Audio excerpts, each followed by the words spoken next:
Question है the electric current in a charging RC circuit is given by I is equals to I naught e to the power minus t by RC, where I naught R and C are the are constants parameter of the circuit and t is the time. Find the rate of charging rate of change of current at t equal to 0, t equal to RC and t equal to nRC. Okay, मैं आपको बता दे रहा हूँ ये क्या है। ये सुनो, देखो ये वाला जो क्वेश्चन है, ये अगर जो 12th वाला जो स्टूडेंट है जिसने इलेक्ट्रोडायनामिक्स को पढ़ रखा है उसके लिए तो ये बहुत ईजी है, बहुत ज़्यादा ईजी है उसके लिए तो। लेकिन जो 11th का स्टूडेंट है उसके लिए ये वाला जो क्वेश्चन है ये महाभारत है। मैं आपको क्या करता हूँ, एक बार इन्फॉर्मेशन दे रहा हूँ 12th की आपको इन्फॉर्मेशन दे रहा हूँ इसके अंदर क्या है, और उस इन्फॉर्मेशन की फिर आपको ये क्वेश्चन ईजी लगेगा। देखो 12th में क्या सीखा जाता है कि मान लो कैपेसिटर है, कैपेसिटर को ऐसे रिप्रेजेंट करते हैं। कैपेसिटर एक डिवाइस होता है, कैपेसिटर थोड़ी बहुत एनर्जी स्टोर कर लेता है वो, ठीक है ना। और अगर उसके साथ एक बैटरी लगा देते हैं, ये बैटरी का सिंबल होता है ऐसे, ये बैटरी का सिंबल होता है, एक बड़ी प्लेट एक छोटी वाली प्लेट, इसमें से करंट निकलता है बड़ी वाली प्लेट में से, इसको बोलते हैं आरसी सर्किट। एक कैपेसिटर है सी, और ये मतलब जो है एक इसमें रेजिस्टेंस भी लगा दिया आर, एक रेजिस्टेंस है, एक कैपेसिटर और एक बैटरी है, ई नोड इसका ईएमएफ है, और इसमें से करंट जाएगा ऐसे। स्विच को जैसे ही बंद किया आपने, यहाँ एक स्विच लगा हुआ था, जैसे ही स्विच को बंद करते हैं ना तो करंट इसमें कॉन्स्टेंट नहीं चलता, वेरिएबल करंट चलता है। कैसा करंट चलता है इसमें? वेरिएबल। अगर सुनो, अगर इसमें ये कैपेसिटर ना होता और सिर्फ रेजिस्टेंस होता तो फिर कांस्टेंट करंट चलता। कैसा करंट चलता? स्विच को बंद करते ही जो चलना था वो चल पड़ा, बस 2 एम्पीयर चलना है, 2 एम्पीयर ही चलता रहेगा, ना कम ना ज्यादा, ना घटेगा ना बढ़ेगा। बट अगर कैपेसिटर लगा दिया, यहाँ पे क्या लगा दिया, अगर कैपेसिटर लगा दिया, कैपेसिटर एक डिवाइस है, उसकी वजह से क्या होता है, करंट कभी कांस्टेंट नहीं चलता, करंट वेरिएबल चलता है, एक्सपोनेंशियली वेरी करता है करंट। ये क्यों, कैसे, क्या, ये 12th के दौरान इलेक्ट्रोडायनामिक्स में आएगा, बट अभी आपको दिमाग में मानना है, याद करना है। और इसकी इक्वेशन होती है I is equals to I naught e to the power minus t by R C, ये होती है इसकी इक्वेशन। ये हर 12th वाले बच्चे को तो याद ही रहती है। आई नोट क्या है? Maximum current. आई नोट क्या है? जो शुरू में ही चलता है, आई नोट मैक्सिमम करंट होता है इसके अंदर। और यहाँ पे ई, ये एक्सपोनेंट हो गया, इसकी वैल्यू 2.7 होती है, कांस्टेंट होता है एक, और टी टाइम है यहाँ पे, डी क्या यहाँ पे टाइम, आर क्या इसका रेजिस्टेंस, आर क्या इसका रेजिस्टेंस है, आर क्या इसका बताइए रेजिस्टेंस, सी क्या इसका कैपेसिटेंस, सी क्या इसका कैपेसिटेंस है, सी कैपेसिटेंस है। कैपेसिटर का कैपेसिटेंस होता है, हर कैपेसिटर का कैपेसिटेंस होता है। जैसे मैं आपको एक कैपेसिटर दिखाता हूँ, ठीक है,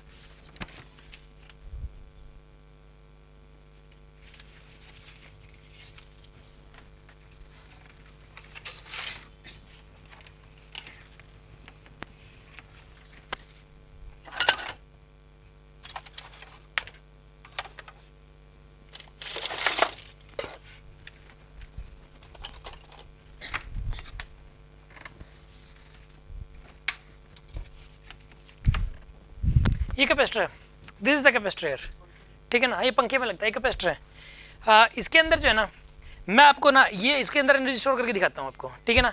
मैं इसको उसके अंदर लगा रहा हूँ, प्लग के अंदर, देखिए इसके अंदर एनर्जी स्टोर कैसे स्टोर होती है, मैं करके दिखा रहा हूँ आपको एनर्जी स्टोर, ठीक है। इधर लेना थोड़ा सा इसको,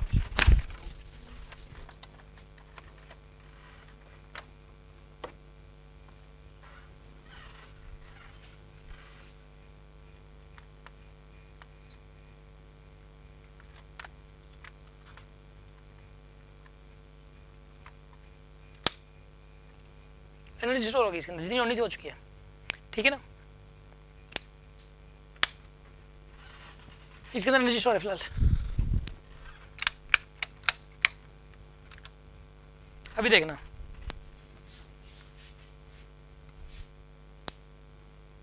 हुई ना स्पार्किंग, हुई कि नहीं हुई? वो एनर्जी थी जो इसके अंदर स्टोर हो गई थी, खत्म कर दी मैंने वो एनर्जी अब स्पार्किंग करके। सुना आप, एक बार और कर देते हैं, अच्छे से हो जाएगा। दूसरे वाले कैपेसिटर लेते हैं, तो खराब लग रहा है।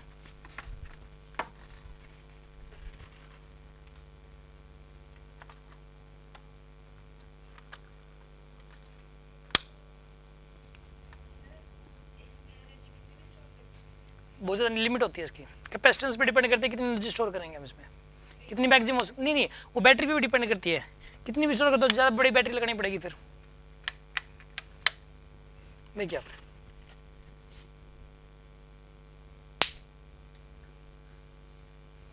ये एनर्जी स्टोर थी इसके अंदर।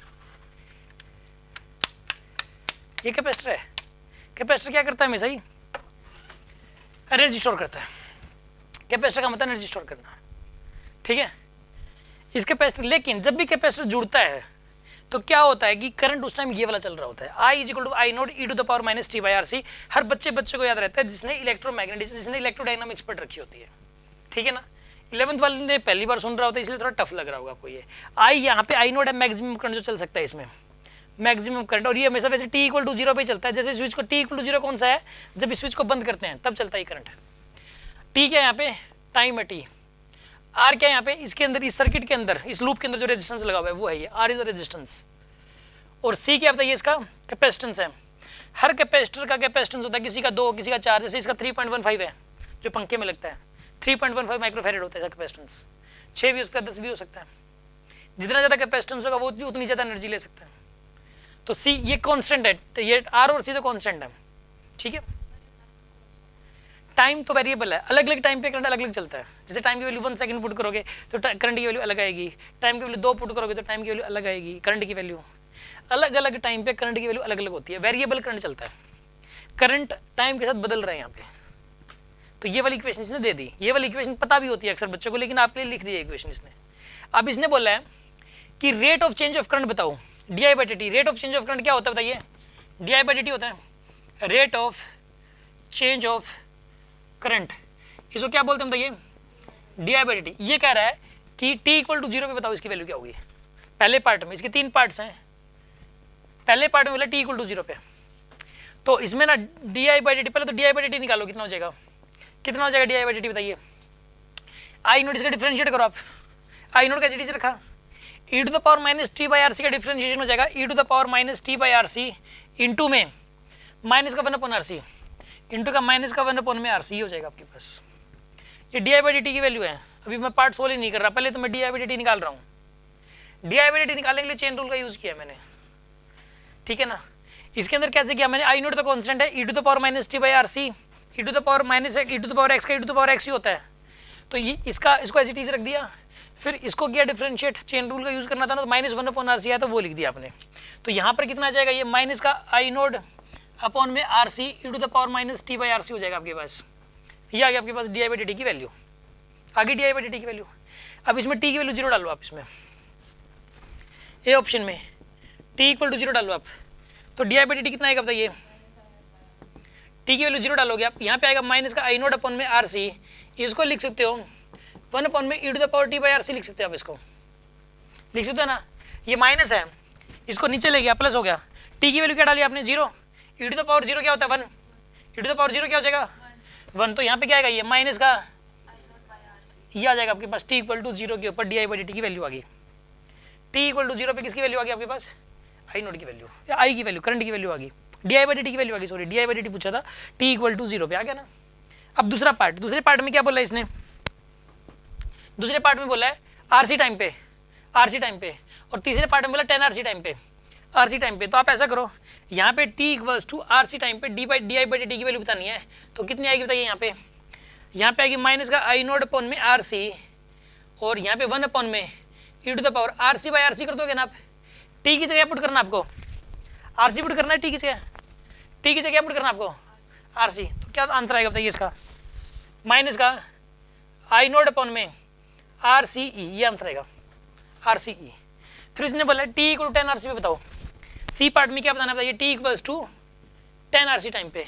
तो D I by D T की वैल्यू कितनी आ जाएगी बताइए, यहाँ पे D I by D T की वैल्यू यहाँ पर आएगी माइनस का आई नोट अपॉन में आर सी और 1 अपॉन में e to the power 10 R C by R C हो जाएगा। तो क्या बनेगा यहाँ पर, ये माइनस का आई नोट अपॉन में आर सी इंटू में 1 अपॉन में ई टू द पावर 10, ये आंसर आएगा इसका। तीनों आंसर आ गए।